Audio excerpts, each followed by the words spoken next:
Mascot horror is one of my favorite genres, Five Nights at Freddy's being the first ever fandom I joined. But I look at some of these games today and I wonder, is there even a future for mascot horror? I'm a firm believer that when you want to look forward towards what's coming next, you gotta look back at what made something good in the first place. Let's go all the way back to the beginning to Slender, what I would consider the first mascot horror game ever. What made Slender good was its air of mystery. It was something that you could go talk to your friends about and try to figure out what was going on, but you probably wouldn't because there weren't a lot of details. What did the notes mean? What was Slender doing? Why the static? It was just fun to theorize about, and I think that's something that goes forward into all of these mascot horror games. An air of mystery, something to get MatPat on the horn for. MatPat's gonna have a lot of fun tearing apart this next episode. From there you go to what would be probably my favorite is Five Nights at Freddy's. It needs no introduction. It's just such a good first game. It creates atmosphere. It gives you the most simple story. Oh, simple.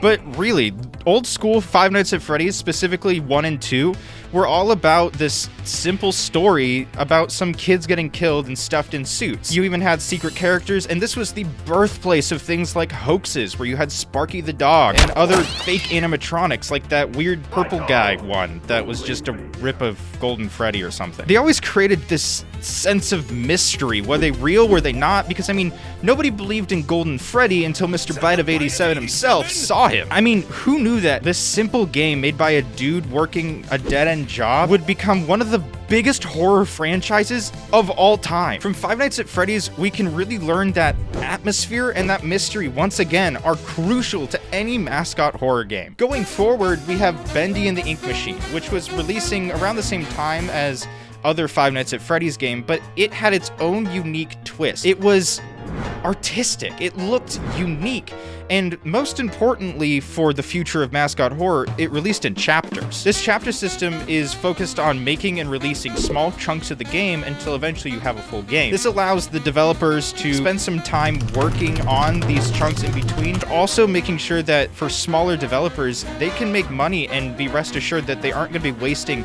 multiple years of their life for a game that ultimately won't do that well. Games going forward would use this a lot, like Poppy Playtime, Garten of BanBan, and Indigo Park. Of course, this does bring its problems, but we'll get to that when we start talking a little bit more about why mascot horror is failing at the moment. Poppy Playtime is probably the most recent example of a genre-defining game for mascot horror. It set up all of the core elements that a lot of games are using in their mascot horror games. Things like creepy abandoned facilities, giant brandable mascots, and merchandise. Yeah, baby, merch, baby, let's go! I think that brings us to the problem we have today.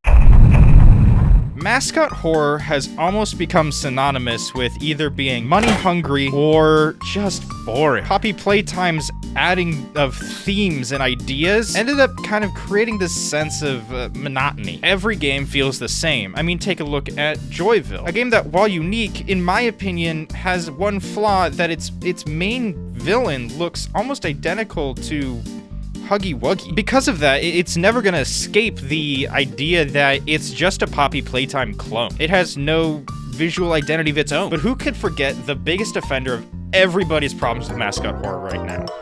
Garten of BanBan. This game, I think, has a large fan base for a couple reasons. One, it is genuinely really funny to play through and watch people play through because of just how poorly it's made. I think the Euphoric brothers probably know this now, and they've started making some jokes about it. Or at least the games seem really ironic in nature. Heck, they even have Markiplier himself saying that he unironically loves the games.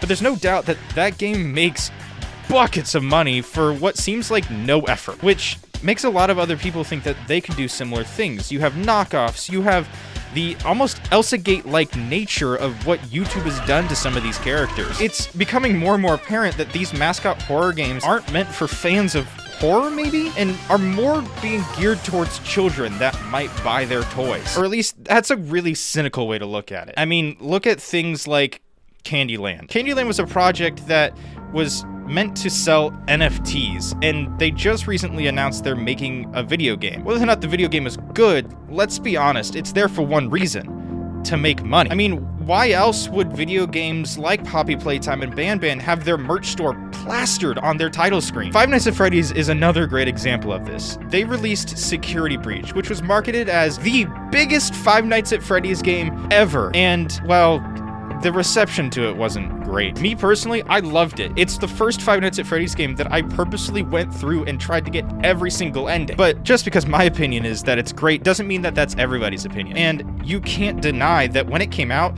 it was a buggy, horrific mess, as well as it changes the entire tone of Five Nights at Freddy's as a whole. Suddenly, it wasn't a dilapidated pizzeria, it was this massive, brightly lit mall. It's becoming more and more obvious that the tone of Mascot horror is kid-friendly. Not that it wasn't before, it just is becoming much more kid-friendly, at least at a surface level. So what is there to look forward to? If these are all of the problems, if everything is going more and more PG, then is there any hope?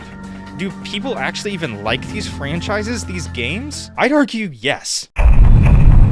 The Five Nights at Freddy's movie came out last year, and it did really well.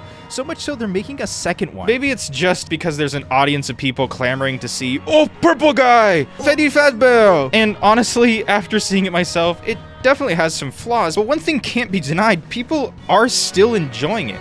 Sure, the critics gave it a horrible score, but when you look at the thousands of audience reviews that give it glowing scores, it's impossible to deny that people are still a fan of these series. Poppy Playtime Chapter 3 released this year, and it got tons of praise. And something else with Chapter 3? It was one of their darkest yet. I mean, look at any of the teasers. These are definitely not the same general vibe as Chapter 1. Something else that released that definitely helped was Five Nights at Freddy's Security Breach Ruin. Sure, it was only a couple hours, but general fans of Five Nights at Freddy's have rated it as one of their favorite games of all time. I played through it and I had a great time with it as well. It definitely leaned more into that darker atmosphere, with the entire Pizzaplex now being completely, well, ruined. It's abundantly clear that there's so much in store for the future of Mascot horror. There's so many things to look forward to in the months and years to come. Heck, look at Indigo Park. Indigo Park is an up-and-coming Mascot horror franchise made by YouTuber Unique Geese. When I played it, Chapter 1 was amazing. This is the same guy who managed to recreate BanBan Chapter 1 and make it actually kind of creepy. It has some amazing promise. And the raccoon character is there, so I'm on board. Despite its troubled past, we actually have some amazing looking games coming from the Fanverse initiative for FNAF. We have Pop Goes, we got Five Nights at Candy's, we got Joy of Creation. I mean, genuinely, I'm excited for these. Fan games are always coming out and always innovating even more. One of my favorite examples would be A Bite at Freddy's, which is one of the most creative designs I've ever seen for any of the Five Nights at Freddy's animatronics. There are so many creative and wonderful games out there. My Friendly Neighborhood, Amanda the Adventurer. There's just no doubt in my mind that people are out there to make the best games ever. And sure, you could take the cynical view and say that Mascot horror is dead, but it's not. There's so many things to look forward to discover, to maybe even make yourself. People on Twitter will always yap about what they think is bad with the industry nowadays. They'll say why a movie's bad, why games are bad. I say screw them. That doesn't have to stop you from enjoying the things that you like. That doesn't have to stop you from creating the things that you like. People are gonna enjoy what they're gonna enjoy, even if that's Garten of BanBan. And I say, let them. You should be excited for what you get excited about. And honestly, I'm excited for the future of Mascot horror.